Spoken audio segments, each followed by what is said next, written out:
अस्सलाम वालेकुम। सभी मीडिया दोस्तों को मैं अपना सलाम अर्ज़ करता हूं। 2 दिन पहले कांग्रेस पार्टी ने इलेक्शन के लिए फिर से एक घटिया मजाक करते हुए माइनॉरिटीज़ के साथ एक डिक्लेरेशन डिक्लेयर किया, जिस डिक्लेरेशन में ये बताया जाता है कि वो अगर इख्तियार में अगर आते हैं तो 6 महीने के अंदर कैश सेंसस कराएंगे बोल के, तो उसके हिसाब से फेयर रिजर्वेशन देना चाहते हैं, देना बोल के एक डिक्लेरेशन करें। मैं पूछना चाहता हूं कांग्रेस से कि अगर आप 2021 का सेंसस लो या नया अगर आप कराना चाहते हैं, उसके हिसाब से आप किस बिना पे क्या फेयर रिजर्वेशन देना चाह रहे थे, उसका कोई क्लैरिफिकेशन नहीं है।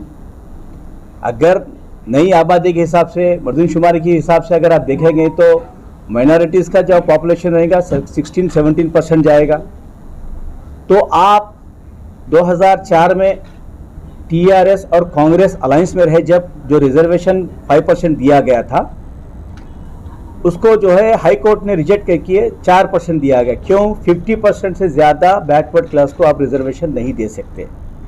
तो जब 5% दिए थे तभी 1% काट के जो है 4% दिया गया था। उसके बाद जो है हाई कोर्ट ने थोड़े दिन के बाद हाई कोर्ट ने उस रिजर्वेशन को रिजेक्ट किया।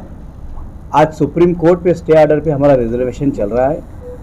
अगर आपने उसी वक्त अगर रिजर्वेशन को जो है पार्लियामेंट में बिल पास करके अमेंडमेंट बनाया होता तो सुप्रीम कोर्ट पे स्टे ऑर्डर की ज़रूरत नहीं पड़ती थी।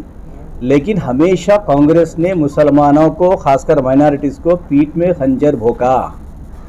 आज फिर इलेक्शन में मुसलमानों के साथ एक घटिया मजाक करने के लिए 2 दिन पहले एक यूपी से, एक कर्नाटक से, एक और कहीं से आके जो है फिर एक बार एक डिक्लेरेशन बोल के जो है एक मजाक किया गया।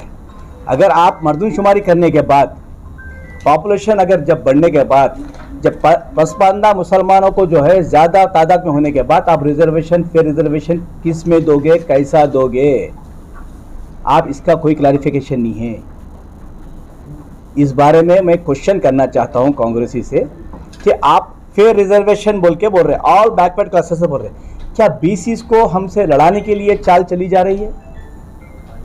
कांग्रेस का फिर एक बार जो घिनौना जो साजिश थी कि जब आप बैकवर्ड क्लास में से रिजर्वेशन को कम नहीं कर सकते, आप उनको भी जो है मर्दमशुमारी में जो है शामिल करना चाह रहे हैं, तो बैकवर्ड क्लासेस भी जो है बीसीस को भी अगर मर्दमशुमारी करेंगे तो उनका भी रेशियो बढ़ेगा।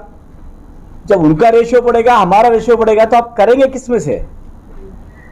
आपने 4% को ही पार्लियामेंट में बिल पास नहीं किया, तो आज जो फिर एक बार जो है इसके साथ मजाक किया जा रहा है, तो इसके लिए बिल्कुल एक धोखा है। ये कांग्रेस का जो धोखा है, हमेशा इलेक्शन के लिए जो धोखेबाजी करते हैं कांग्रेस, वो फिर एक बार आप मुसलमान, खासकर तेलंगाना के सिख भाई, मुसलमान भाई, और आज समझने की ज़रूरत है क्रिश्चियन भाइयों को कि कांग्रेस ने हमेशा हमारे साथ मजाक किया, हमारे वोट हासिल करके हमको हमेशा गुर्बत की तरफ ढकला। आज अगर कांग्रेस मुसलमानों के साथ अगर मुखलिस होती, अगर मुसलमानों के साथ अच्छा सुलूक होता, तो आज मुसलमान बैकवर्ड नहीं होते थे। आज मुसलमानों में, खासकर माइनॉरिटीज़ में अगर तालीम नहीं है तो उसकी वजह कौन है? आप वो नहीं बोल रहे। तो इसके लिए जो फेयर रिजर्वेशन की आप जो बात कर रहे हैं, ये फेयर रिजर्वेशन आप क्या परसेंटेज रिजर्वेशन दोगे, उसका क्लैरिफिकेशन नहीं है। जैसा कि हमने तेलंगाना में केसीआर साहब ने कहा था कि 12% रिजर्वेशन हम देंगे बोले, हम 2017 में हमने असेंबली में बिल पास करके सेंट्रल हुकूमत को भेज दिया है। आप बोलो, जैसा केसीआर साहब जब 12% हम बोले थे, वही 12% हम देंगे फेयर रिजर्वेशन बोल के बोलो, वो दावा करो। आपने कोई परसेंटेज का दावा नहीं किया। फेयर रिजर्वेशन का मतलब क्या? मेरा सवाल है आपसे, कांग्रेसियों से, उसका जवाब दें। दूसरी बात, और जो है 4000 करोड़ जो है आप बजट जो बोल रहे हैं आज, 4000 करोड़ किस में खर्च करोगे? आपने बोला नहीं अभी तक। जबकि एक कर्नाटक के मिनिस्टर आके बोलते हैं यहाँ पे कि हम कर्नाटक में 2000 करोड़ खर्च करे बोल रहे। 2000 करोड़ कब खर्च किया आपने? आपने भी तो 2-4 महीने हुआ कर्नाटक में आके।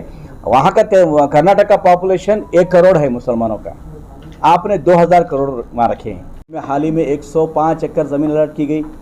हर असेंबली कॉन्स्टिट्यूंसी में 2 एकड़, 3 एकड़, 5 एकड़, 10 एकड़ पॉपुलेशन के हिसाब से माइनॉरिटीज़ को जो है, क्रिश्चियंस को ग्रेवार्ड दिया गया। ऑलरेडी हम दे चुके हैं, आप देने का कुछ भी नहीं है इसमें। दूसरी बात, और जो है प्रोवाइड हाउस और घर के लिए 5 लाख रुपए आप देते बोल के बोल रहे हैं। इन सब चीज़ के लिए आप जो बोल रहे हैं, तो इससे पहले 50 साल आप हुकूमत करे खुद क्यों याद नहीं आया? ये सब इसलिए याद आया केसीआर साहब कर रहे हैं बोल के आप जो करना चाहते हैं। नहीं तो आप हमको जो है पढ़ाने के लिए कोई इदारे नहीं खोलेंगे, ना हमारे कोई काम नहीं हमारा करेंगे। केसीआर साहब आज कर रहे हैं बोल के तो आप भी करना चाहते हैं। तेलंगाना के माइनॉरिटीज़ भाई और मुसलमान भाइयों को, सिख भाइयों को, सबको मैं, क्रिश्चियन भाइयों को मैं अदबन अपील करता हूँ, कांग्रेस का ये दोगलापन जो है वो बिल्कुल बेहुदनापन है। और ये जो बोलते हैं ना खोदा पहाड़ निकला चूहा, बिल्कुल वो है। डिक्लेरेशन बोले तो हम क्या की समझ रहे थे। केसीआर साहब ने क्लियर कर दिया है कि 2200 करोड़ के हटके और मैं बजट बढ़ाऊंगा बोल के। केसीआर साहब जो बोलते हैं वादा पूरा करते हैं, अल्हम्दुलिल्लाह। और आज जो है हिंदुस्तान का सब में सेकुलर स्टेट अगर कोई है वो है तेलंगाना स्टेट है। अगर कहीं स्टेट में हिंदू, मुस्लिम, सिख, ईसाई अगर कहीं मिलके है वो है तेलंगाना में है। तो इसको जो है केसीआर साहब ने बिल्कुल जो है एक अक़लियती दोस्त होने के नाते जो बजट माइनॉरिटीज़ के लिए दिया गया है कहीं और स्टेट में नहीं दिया गया है। ये जो डिक्लेरेशन है बिल्कुल ये जो है हमारे और बीसी भाइयों के बीच में लड़ाने के लिए एक साजिश की जा रही है। इसका कोई इसमें देखो, जो कांग्रेस पार्टी कभी मुसलमानों के लिए फेयर नहीं रही, वो बिल्कुल जो है अनफेयर कामा कर रहे हैं पूरे। कहाँ है बोले 50 साल से कोई ऐसे कारनामा बताइए कांग्रेस का मुसलमानों के साथ। भाई केसीआर साहब 204 स्कूल सिर्फ 4 साल में खोले, फिर 50 साल के दौर में आपने क्यों नहीं खोले, इसका जवाब